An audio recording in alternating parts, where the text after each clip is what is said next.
Sometimes like people will say, my computer won't do that, or I couldn't be on this call because my computer didn't work, or my computer won't connect in this way, or things like that, you know? I'll be like, that's a kind of a rough way of phrasing it, because the reality is Your computer has no issue. right, you can't figure it out, or you don't know how to do it, and that's a very big different thing. And in a relationship, it's like sometimes it just doesn't work. But it's not the relationship that doesn't work, it's the method of acting within the relationship. The computer works fine, it's just user error. In this case, our relationship is fantastic. Sometimes we have user error, and so we don't run to the computer shop when we're having a user error.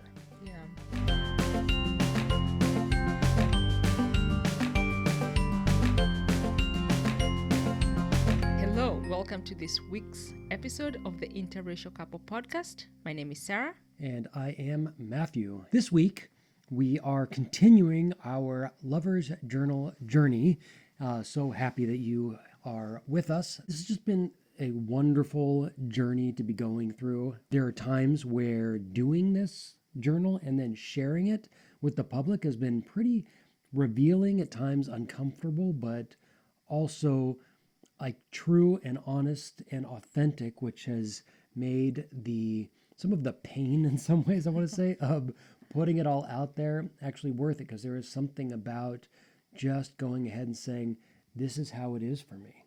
Yeah, there's power in speaking how you're feeling. Yeah. And this journal, it just makes it really easier to just, express how you're feeling. Yeah, it's been really nice. It was either last week or the week before where we discussed trying to fit into the relationship as opposed to like contorting, as it were, almost, right? Where you're like, I'm going to make all these compromises, or I might not like this that much, but I'm going to do it anyways because I think this is what this person wants, as opposed to showing up and being totally authentic. And the quote for this week is, the beginning of love is to let those we love be perfectly themselves and not to twist them to fit our own image. Otherwise, we love only the reflection of ourselves we find in them. Right? Right. Sure, there's a bit of a sort of a play between really just loving you or your partner and accepting them as they are, and then also knowing that we do want to hold something within us and for them so that they can actually grow, so that tomorrow they're not the same person they were yesterday, but the person that they are today is perfectly loved and okay. Actually, that quote just reminded me that I was talking to a friend over the weekend and they broke up with their partner, and I was like, do you miss them? And they said something that was so like, wow. He was like, I miss the idea of who I thought they were, not who they were. Right. And that distinction was so important because like the person, I missed the person I wanted them to be, but not the person who they were. And the person who they were was just, I just wanted to like them so much that I kind of created that in themselves. But the person who she actually was not a very good human being, you know? And so I was just like, ooh, when you can have those two distinctions between the person you want your lover to be, and the person who, and in this case, also allowing you to be you and not the person who I want you to become, is so important. Right. And that's hard because actually sometimes the person who I also want you to be is actually not the person that I need. You know, that's also can be part of my own pathologies, my own patterns of like, you said something to me a long time ago that I thought was kind of really interesting. You know that one thing that was important to me in you and in my life partner was someone who was really sort of self-sufficient. And that was just important. And I got into this pattern of kind of going back and forth to like, hey, did you do that? Kind of checking up on you and checking up on you. And at one point you're like, you're going to create this thing that you don't want me to be, you know? because now why do I have to pay attention if I know that you're just going to remind me anyways? So you're creating this imbalance in our relationship, creating the thing that I don't want. So I think that's also kind of this important distinction, which is that sometimes what we want the other person to be is actually something that's going to fulfill a part of ourselves that's not who we are aspiring to be, nor who we want to aspire to be. Yeah. And if I can like do these certain things to like erode your confidence over time to where you feel like, oh my gosh, Matthew, you're so practical and I'm not all that practical, therefore I depend on you. Now I've created this thing that I don't want, and it's not actually even true. You're totally practical. You are very competent, but I can accentuate any imbalance there to the point where you can now be dependent upon me, because there might be a part of me that wants to feel good, like, ooh, she needs me, but that's not really healthy in our relationship. Yeah. So I think it's really important, and there's just so much that we can dig through with it that I think is really, that's really vital. Yeah. Yeah. And so as we embark in this week, something that we will go through and certainly open up for all of you who are listening to consider this question. And this can be something for a current relationship or something that you actually really want. I'll say that the first prompt this week is, what are the 3 key elements in your relationship that make it wonderful and or meaningful?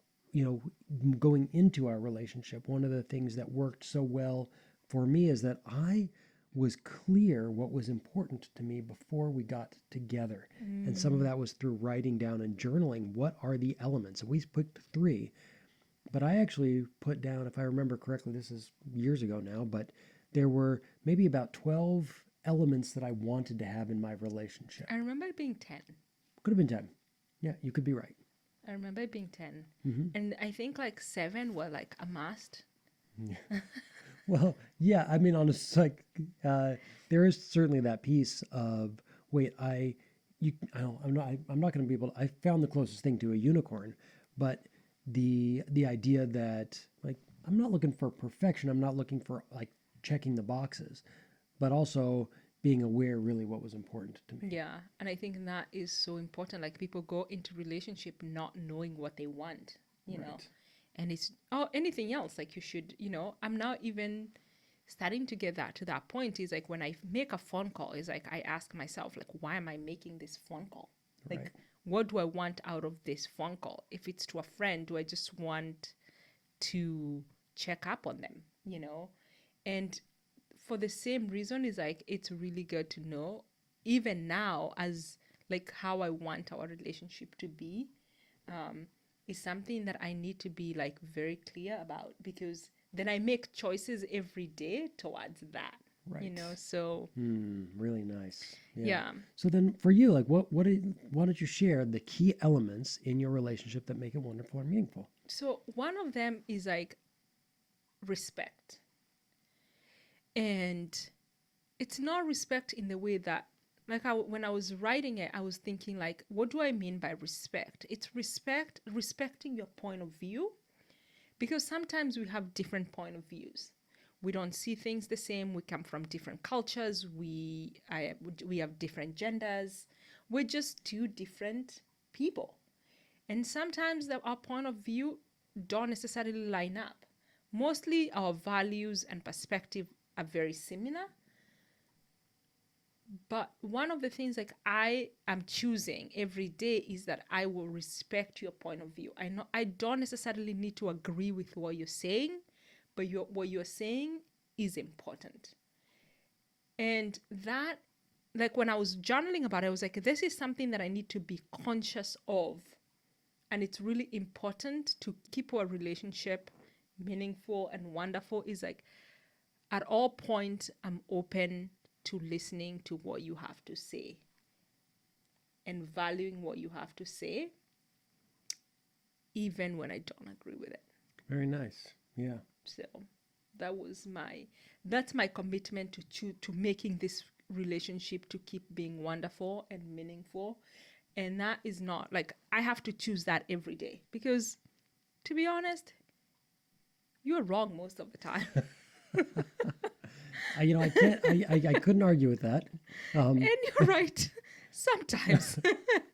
But even No, I don't when even know if I'm right sometimes. I think at the grand scheme of things, the older I get, I look back and it's like, there was partial right and and more wrong. even when I know it's my way or the highway, it's like I still gotta listen. Yeah. And I still have to respect and value what you're saying. Yeah. And I actually, that was kind of similar to what my first thing that I wrote was too, because this is kind of funny that we're syncing up here as of week 11 or something. But the balance of being honest with our own needs with the needs of the other. And I think what's important and what makes us work so well is it is truly a two-way street.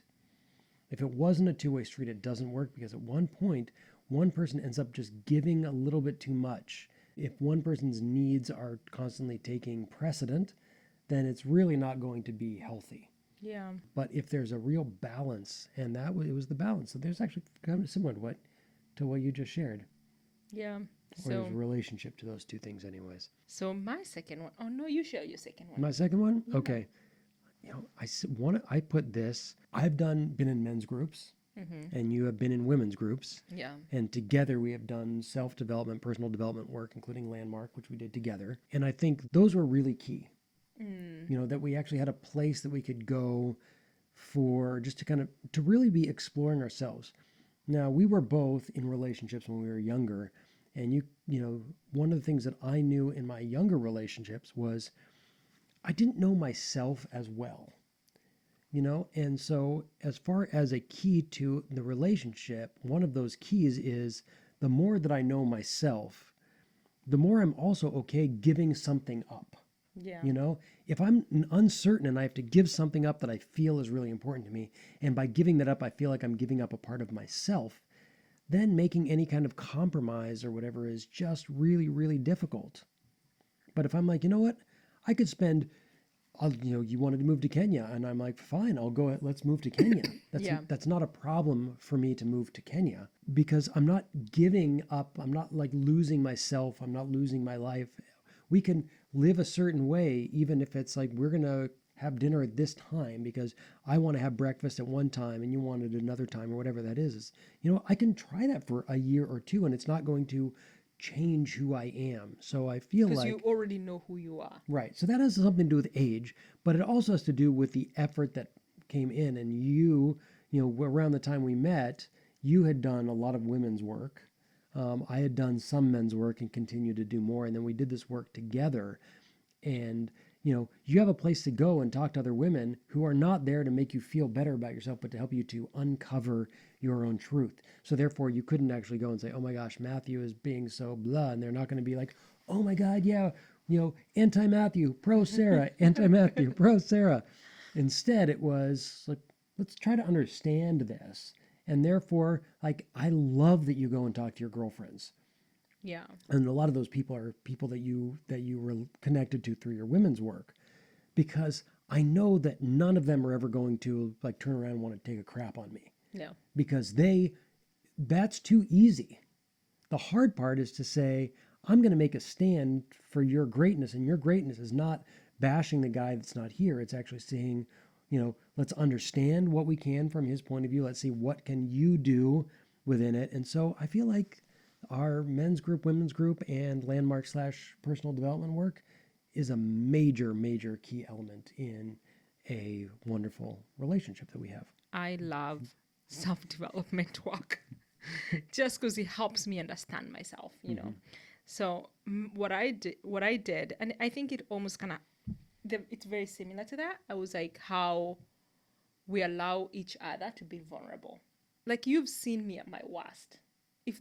Like what I would want or be embarrassed if other people saw me that way is like crying and not knowing what to do. You let me go there, and then I come back to the strong woman that I am, and knowing that if I show you my weakness, it's not like I'm being weak. I'm just being vulnerable. And that is something that is really, really amazing, because I've seen you cry. And still, you're still, we allow for that in our relationship, and knowing that you can see that and there's no judgment, there's no shame, and you're going to hold space because I am going to have a comeback. Yeah. So. Yeah. Nice.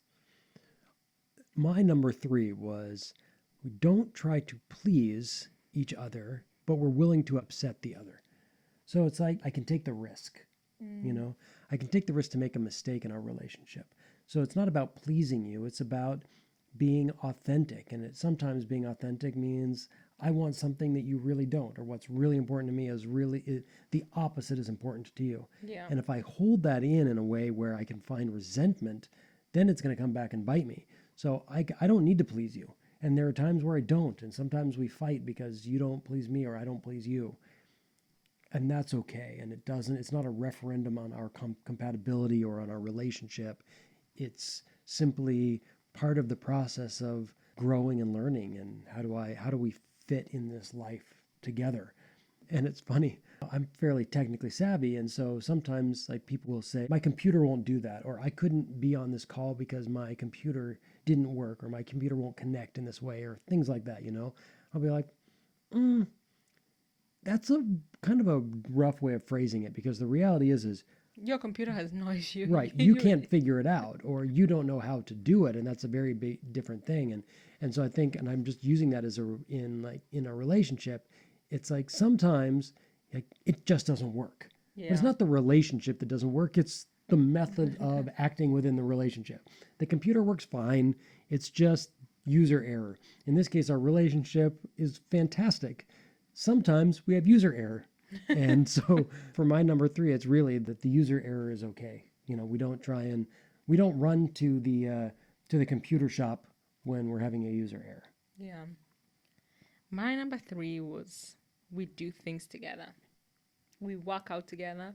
I've been known, I got this from somewhere, that couples that work out together stay together. But we do a lot of things together. We take walks together. Like we do little mundane things together. And we also find like so much meaning in the mundane. And I think I've kind of like said this in another podcast where we just take a walk on our street, a walk on Kenfield. And that has just become like so amazing for me to just walk up our street in the morning and in the evening to just, just take a walk. And I just enjoy the things that we did together. Yeah, nice. Yeah. Yeah. And I can also say that last week we got to a point where we needed some time not to do things together. And I went on hikes with my friends. You made a bunch of phone calls to talk to your friends. You did a few things without me. You like went on and drive and went and did whatever you needed to do. And after 3 days of doing very little together, we then kind of jumped back into doing things together. And it wasn't like a negative thing of, I can't do this with you. It's like, you know what? And you even said like, I need some space. And it could have been construed fairly harshly. You're like, I don't want to do our Monday morning meeting anymore. It's kind of interesting because the next challenge is exactly what I wrote. Ooh, let's go into that.